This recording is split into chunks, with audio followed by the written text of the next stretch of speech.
అప్పుల బాధలు వెంటాడుతున్నాయా? అయితే 6 JVR వారి జాతిరత్నాలు ధరించండి.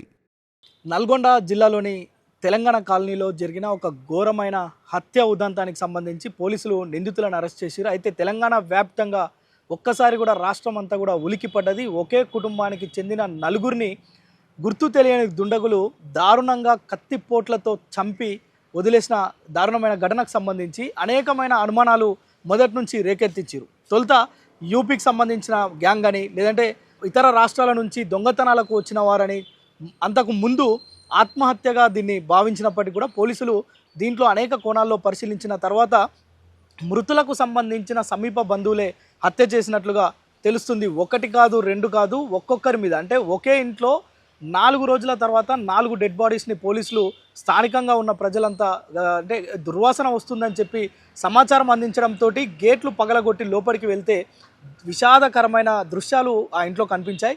నలుగురు ఒకే కుటుంబానికి సంబంధించిన భార్యాభర్తలు, ఇద్దరు, ఒక పాప, ఒక బాబు. ఈ నలుగురిని విచక్షణ రహితంగా ఒక్కొక్కరిపైన దాదాపు 15కు పైగా కత్తిపోట్లు ఉన్నాయంటే ఎంత దారుణంగా, ఎంత కక్షపూరితంగా హత్య చేసిరో మనకు అర్థమవుతుంది. ఇది నల్గొండ జిల్లా కేంద్రంలోని తెలంగాణ కాలనీలో చోటు చేసుకున్న ఘటన. అయితే పోలీసులు నిరంతరం శ్రమించి ఇందులో అనేక ఆధారాలను సేకరించి ఇది కేవలం దగ్గర బంధువులు, లేదంటే వీళ్ళకి ఏమైనా కక్షలున్న నేపథ్యంలో ఎవరైనా హత్య చేసిరేమో అని ఒక 20 మంది అనుమానితుల్ని అదుపులోకి తీసుకొని విచారణ చేపట్టినప్పటికీ కూడా ఎలాంటి క్లూస్ వాళ్ళకి దొరకలే. చంపిన వాళ్ళు కూడా ఇంట్లో రక్తపు మడుగులో 4 డెడ్ బాడీస్ ఉన్నాయి. ఆ తర్వాత ఒక చిన్న గడ్డపారతో పొడిచి చంపినట్లుగా ఆనవాళ్ళు అయితే కనిపించినాయి. అయితే నిజానికి దండుపాల్యం బ్యాచ్ హత్య చేసిందా అనే ఒక అనుమానాలు కూడా రేకెత్తించిన తరుణంలో పోలీసులు లోతైన దర్యాప్తు చేసిన క్రమంలో అసలు నమ్మలేని నిజాలు బయటకు వచ్చినాయి. ఎవరైతే మృతుల్లో హసీనా ఉందో, హసీనాకు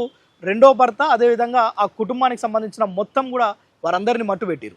అయితే హసీనా మొదటి భర్తకు సంబంధించిన కూతురు, అల్లుడే ఈ యొక్క దారుణానికి ఒడిగట్టిరు. హైదరాబాద్కి సంబంధించిన ఒక 4 రౌడీ షీటర్లకు సుఫారీ ఇచ్చి మరీ ఆ కుటుంబాన్ని అంతమొందించారు. కేవలం హసీనా పేరు మీద ఉన్న ఒక ₹1 కోటి ఆస్తి కోసం.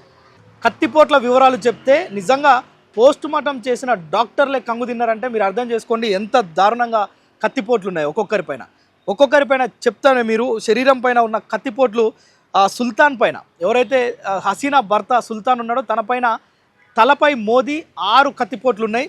అయితే తర్వాత హసీనా పైన 7. అక్సర ఈ ఘటనను చూసి అమ్మాయి మంచం కింద పడుకుంటే మంచం కింద నుంచి లాగి తనను తీవ్రంగా గాయపరిచి 7 కత్తిపోట్లు అమ్మాయి మీద ఉన్నాయి. అదేవిధంగా వాళ్ళ కొడుకు, 14 ఏళ్ళ కొడుకు, తను ఏసీ మెకానిక్గా పనిచేస్తున్నాడు. సో తన పైన, ముజమిల్ పైన దాదాపు 16 కత్తిపోట్లు పోలీసులు గుర్తించారు. అయితే ఇవన్నీ కూడా వాళ్ళు ఎలాంటి ఆయుధాలతో రాలేదు, వాళ్ళు కేవలం ఫ్రెండ్లీగా మాట్లాడుకుందాం, ఎందుకంటే ఇతరులు ఎవరైనా చొరబాటుకు గురైతే కనుక చొరబాటుదారులు ఎలా వచ్చారో పోలీసులకు ఫింగర్ ప్రింట్సో లేదంటే ఇతరత్ర ఆధారాలు దొరికాయి. కానీ ఎక్కడ కూడా పెనుగులాటలు అట్లాంటివి లేకుండా వాళ్ళు సునాయాసంగా ఇంట్లోకి వచ్చి ఇంట్లో వాళ్ళను మాటల్లో పెట్టి నమ్మించి పక్కింటి వాళ్లకు శబ్దం రాకుండా నలుగురిని దారుణంగా హత్య చేసిన సంఘటన ఇది. కేవలం 4 రోజుల తర్వాత శవాలు కుళ్ళిపోయి వాసన బయటకు వస్తే గుర్తుపట్టారే తప్ప అంతకుముందు ఎవరు కూడా గుర్తుపట్టలే. ఎందుకంటే ఇంటికి తాళం వేసి వెళ్ళారు. ఎవ్వరికి అనుమానం రావద్దు, బయట వాళ్ళు ఎవరు లోపలికి రావద్దు అంటే ఇంటికి తాళం ఉండాలి. తాళం ఉంటే కనుక ఎవరు వీళ్ళు ఇంట్లో లేరు అని భావిస్తారని ఉద్దేశంతో చంపిన వ్యక్తులు మొత్తం 4 కూడా వాళ్ళు ఇంటికి తాళం పెట్టిపోయిన పరిస్థితి. సో అయితే ఆ తర్వాత అనేకమైన క్లూస్ని సేకరించిన పోలీసులకు నల్గొండ జిల్లా మొత్తం కూడా ఒక 20 మందిని ఎంక్వైరీ చేశారు. విచారణ చేసినప్పటికీ కూడా ఒక చిన్న క్లూ కూడా దొరకలే. ఆ తర్వాత మొత్తం అంటే దీనికి సంబంధించి పరిశీలించినప్పుడు హసీనాకు సంబంధించిన మొదటి భర్త కూతురు, తనకు సంబంధించిన భర్త హసీనా, తన అల్లుడు, కూతురు అల్లుడే మరొక 4 రౌడీ షీటర్లకు సుఫారీ ఇచ్చి ఈ యొక్క దారుణానికి ఒడిగట్టినట్లుగా పోలీసులు అయితే నిర్ధారించారు. దీనికి సంబంధించి ఇంకా పూర్తి కేవలం ఆస్తి పంచాయితీ. తొలుత మనం అనుకున్నాం ఆ భార్యాభర్తలకు ఏమైనా గొడవ అయ్యి వాళ్ళంతా కూడా ఆత్మహత్య చేసుకున్నారేమో, పిల్లల్ని కూడా చంపిరేమో ఆ కోపంలో అనుకున్నాం. ఆ తర్వాత యూపీ, బీహార్ నుంచి వచ్చిన దండుపాల్యం బ్యాచ్ ఎవరైనా చంపారేమో అనుకున్నాం. కానీ ఇవేవి కాకుండా కూతురే ఇలాంటి దారుణానికి కేవలం ₹1 కోటి ఆస్తి సెకండ్ భర్తకు సంబంధించిన పిల్లల పేరు మీద రాస్తుందేమోననే ఒక భయంతోనే హసీనా ఇంతటి దారుణానికి ఒడిగట్టింది. మనం చూసినాం అనేకమైన దారుణమైన ఘటనలు ఈ మధ్యకాలంలో తెలంగాణ దేశవ్యాప్తంగా సంచలనం రేకెత్తించిన కేసులు ఉన్నాయి. కానీ ఇంత దారుణమైన ఘటన తల్లిని అదేవిధంగా తండ్రిని ఇద్దరు చిన్న పిల్లలని కూడా చూడకుండా వారిని అసలు దారుణంగా చంపడం అంటే వాస్తవంగా నల్గొండ జిల్లా మొత్తం ఒక్కసారిగా ఉలికిపాటుకు గురైంది.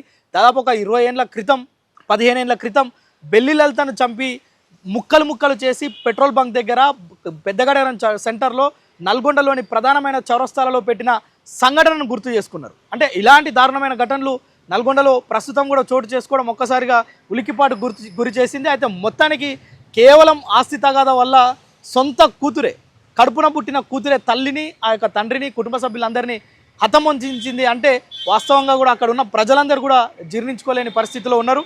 అయితే హసీనా ప్రస్తుతం ప్రైవేటు పాఠశాలలో టీచర్గా పనిచేస్తుంది.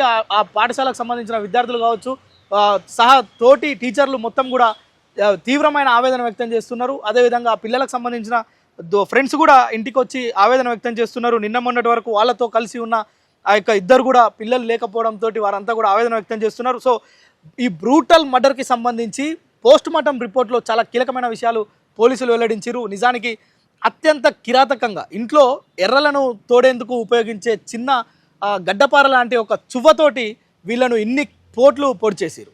అయితే వాటన్నిటిని చూసి డాక్టర్సే అంటే మొత్తం విస్తుపోయే విధంగా ఉన్నాయంటే మనం అర్థం చేసుకోవచ్చు. ఇదంతా కేవలం చిన్న ఒక 1 కోటి రూపాయల ఆస్తి కోసం ఇంత దారుణానికి ఒడిగొట్టాలా? వాళ్ళను ఖచ్చితంగా ఎన్కౌంటర్ చేసేయాలి, జైల్లో పెట్టకూడదు. ఎందుకంటే కుటుంబం మొత్తాన్ని కూడా అంతమొందించే అంత అవసరం ఈ కేసులో ఉందా? వాళ్ళని ఎట్టి పరిస్థితుల్లో ఉపేక్షించొద్దు. పోలీసులు కానీ రాష్ట్ర ప్రభుత్వం కఠినంగా వారిని శిక్షించాలి. ఇలాంటి ఘటనలు చోటు చేసుకోకుండా వాళ్ళను ఎన్కౌంటర్ చేసేయాలి బహిరంగంగానే డిమాండ్స్ నల్గొండ నుంచి వినిపిస్తున్నాయి.